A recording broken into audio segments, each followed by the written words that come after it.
Assalamualaikum warahmatullahi wabarakatuh. Masya Allah tabarakallah. Salam saling angkat pada malam hari ini. Kita berjumpa kembali dari sekian lama waktu, berapa purnama kita sudah pensiun dan merasa bahwa kita vakum. Kali ini kita akan membuat boom ide-ide bisnis di masa menuju pilpres dan di masa menuju pemilu raya.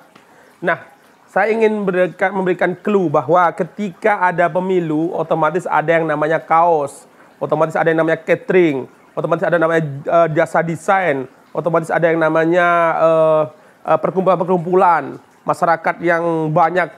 Kemudian di sana yang terpenting adalah kita mampu membaca situasi-situasi seperti itu menjadi cuan. Dan itu modalnya nyaris nol.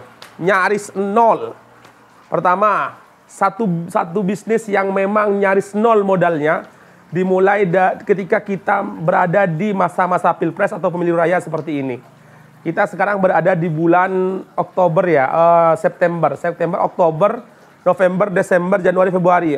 Masya Allah, kurang lebih sekitar 4 bulan lagi lah. 4 bulan lagi kita akan mendapatkan cuan begitu banyak hanya dengan menjadi seorang desain grafis.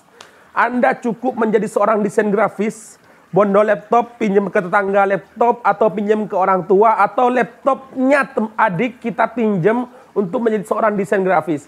Itu cuma tinggal lihat di YouTube untuk bisa menjadi seorang desain grafis. Desain grafis ini adalah pekerjaan yang memang harus punya skill. Tapi saat ini ada banyak channel-channel yang memang mengajarkan desain grafis. Ketika Anda bertemu dengan caleg, Pak, saya siap menjadi desain grafis Anda. Saya siap menjadi desain grafis untuk bisa mempublish semua aktivitas Anda. Ini keren, artinya kita punya kontrak, datangi kemudian kita buat kontrak dengan mereka. Yang kedua adalah jasa konveksi, kaos, bordir, sablon, dan kemudian banyak lainnya. Bendera-bendera yang ada di jalanan, itu adalah bisnis yang paling cuan di masa pemilu raya.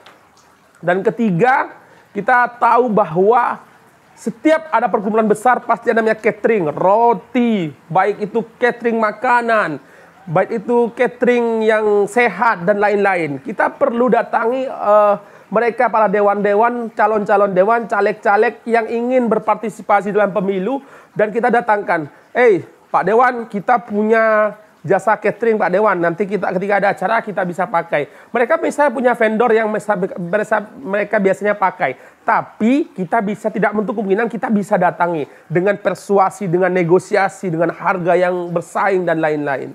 Yang keempat adalah, paling penting adalah digital marketing. Anda tahu ada seorang menteri yang punya platform digital. Kemudian dia menjadi seorang menteri karena apa? Karena dia punya yang namanya database. Dia punya database. Dia juga punya yang namanya bisa memarketingkan seorang figur di platformnya. Kita bisa membuat IG khusus orang itu, atau mengelola IG-nya orang itu, atau mengelola TikTok-nya orang itu, si caleg itu. Artinya dari sekian bisnis ini semua nol rupiah. Artinya kesanggupan kalian untuk bergerak, datangi caleg-caleg, katakan bahwa bergen saya adalah seorang desain grafis, seorang konveksi, seorang catering, dan seorang digital marketing.